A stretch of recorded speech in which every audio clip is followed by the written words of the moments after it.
Every rank in ancient Rome. Every rank in ancient Rome. From a teenage recruit with nothing to his name to the man who ruled the entire empire. This is the journey through the ranks of Rome's military machine, and it all begins here. You're 17 years old. A Roman recruiter arrives in your village. He doesn't ask if you dream of glory. He asks if you're healthy, if you can march, if you can obey orders. A few days later, your name is written onto a wax tablet. You raise your hand and swear an oath. Not to a king, not to a general, to Rome itself. You own almost nothing. You earn almost nothing. But for the first time in your life, you're part of the most powerful army in the world. You've become a recruit. Training is over. The wooden practice weapons disappear. Now everything is real. A heavy shield, a gladius at your side, 2 pila strapped to your back. The weight feels crushing at first, but Rome expects every soldier to carry his own world. You march mile after mile, day after day. The army slowly changes you. You stop thinking like a civilian. You start thinking like a legionary. You start thinking like Rome. 10 men share a tent. One of them is responsible for the rest. Now that's you. As a Decanus, you're responsible for equipment, rations, discipline. If a soldier loses his helmet, you answer for it. If someone falls asleep on guard duty, you answer for it. The pay is slightly better. The headaches are much worse. For the first time, you learn that leadership means carrying other people's mistakes. Now 80 soldiers stand before you. Every one of them watches your every move. You've become a centurion, the backbone of the Roman army. You carry a vine staff, not as a decoration, as a tool. Discipline keeps soldiers alive. A weak centurion gets men killed. A strong one keeps them fighting, keeps them marching, keeps them standing when everyone else wants to run. Your armor is better, your pay is better, but your life expectancy is worse. Because centurions lead from the front, and the enemy always knows exactly who you are. Very few soldiers ever reach this point. You've become the Primus Pilus, the first spear, the highest rank a common soldier can achieve.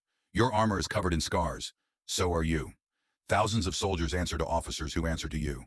Young centurions study your decisions. Generals seek your advice.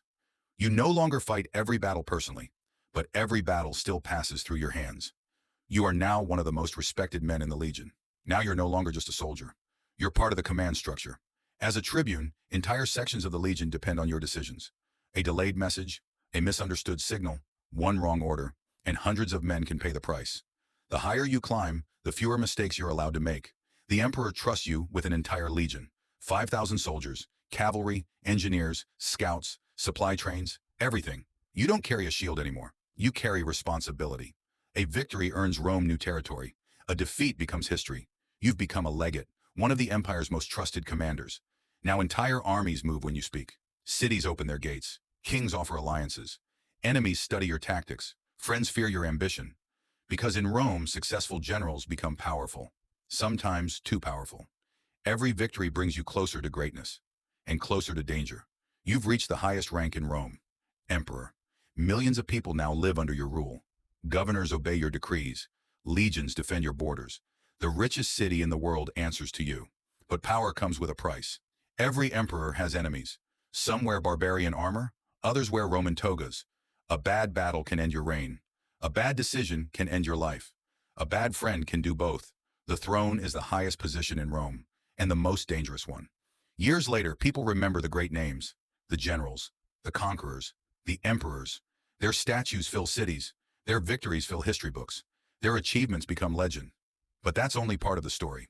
Because Rome was never built by one man, not by an emperor, not by a general, not even by a conqueror. It was built by ordinary soldiers, recruits who left their villages, legionaries who marched across continents, centurions who held the line, veterans who survived long enough to teach the next generation.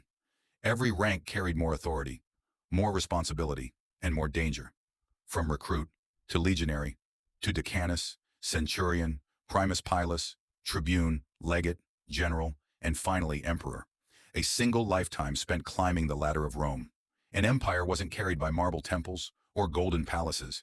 It was carried by the men who marched wherever Rome commanded, who fought wherever Rome needed.